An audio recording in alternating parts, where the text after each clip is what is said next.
So most of my friends work in IT, which means that by definition, I, being like one of a few finance guys that they have access to, am their like main source of advice for many things. And like pretty much all of them are at a point in their life when they're looking at like investing and real estate and stocks and indexes and stuff like that, because they're at a point where, especially being in the IT space, they have accumulated some, let's call it sizable free cash.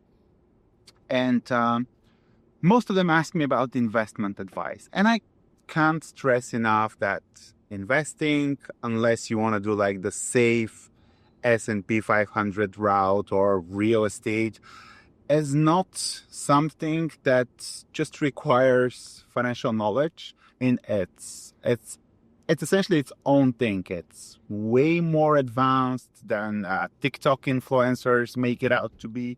And I don't always feel comfortable giving advice about someone else's money, because there's usually a significant degree of risk involved,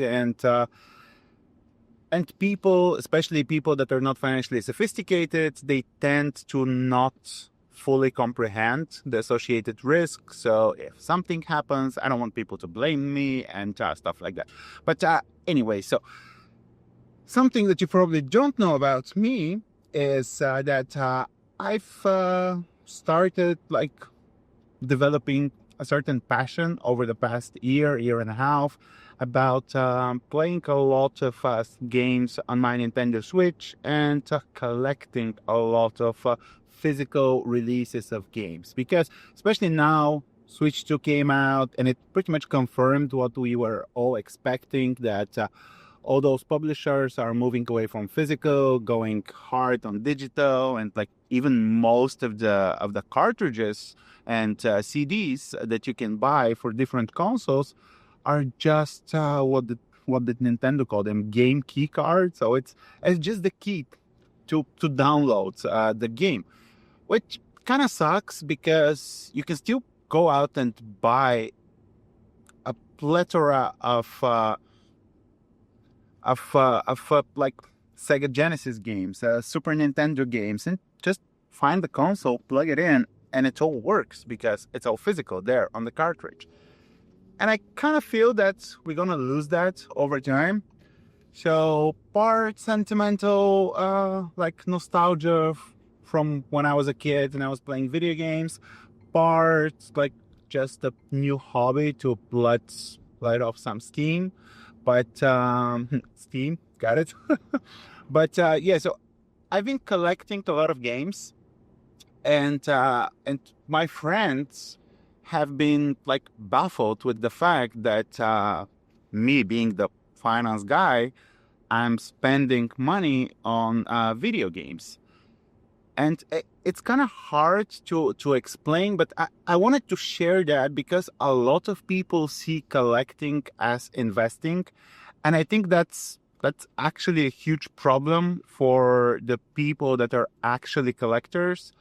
Regardless if it's video games, stamps, coins, there have been so many stories about people like inheriting collections, making like huge paydays out of those. And over the past like 10 years, I would say, especially over the past 5, people have started looking at collecting as investing. And those are kind of different. It's one thing to buy, like, I met a guy that has every limited run release. So Limited Run is a company that does limited runs of popular games for Nintendo Switch, and I think they do PS5 that went really popular on the digital store. So they make limited physical releases, and they have a huge resale value because they're limited. So I met a guy that has every single game they ever released, both the collector's edition, the regular edition, so everything they ever released. And those are like tens of thousands of US dollars. And every single one is sealed. I'm like, dude, what's the purpose? And he's like, well, they go up in value and I'm going to resell them at some point and I'm going to make a lot of money. I'm like, you would have made more money. Let's say you wait for 10 years before you resell them.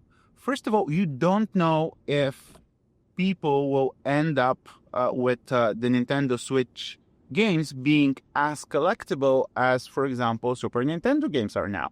So it might not be 10 years, it might be 30 years before you see any return on that.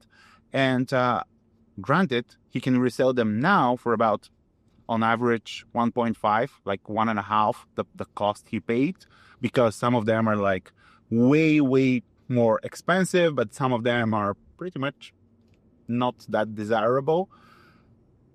But if you invested that in the stock market, just do a basic index, one that follows S&P 500 if you're like outside of the US, and this over the long run is going to generate more return, and it's going to be way less risk for you. And he was like, what do you mean? There's no risk. I mean, I look at them on eBay, and this game is going twice as much as when it released. I'm like, yeah, the Switch is now overhyped, leading to the Switch 2 release. But you don't know if that's going to be the case in 5 years. So, and he, on his side, was baffled by the fact that every single game I bought, I tear it open and I play it, at least for a bit. I want to see if it's something that I want to play maybe further down the line, or if it's like absolutely hooking, I want to play it right now. But my point was, don't mix those two. Collecting should be about passion. So you're buying stuff because you're passionate about it. You're collecting coins because you enjoy the historical aspect of it. You enjoy like looking at your collection. You enjoy even cleaning your collection. And for me, games, I collect games because I enjoy playing them. And I also just enjoy displaying them. So I have some games that I bought just for the cover art. And I don't need them new. So I would usually go on like eBay and buy them there for like way cheaper. But yep, that was the point. And I'm at work. But that was the point I wanted to share, that I don't think you should mistake collecting with investing. If you want to invest your money, there are way less risk prone options that you can look to, and just grab the Revolut app or any other app that you're using and just start investing $50 a month. Just get a feel for it, instead of like jumping headfirst into such a risky endeavor as like spending like tens of thousands on something that essentially the earning potential is probably closer to investing in a startup than it is to investing in the stock market. So yeah, okay, gotta go to work. See you next time.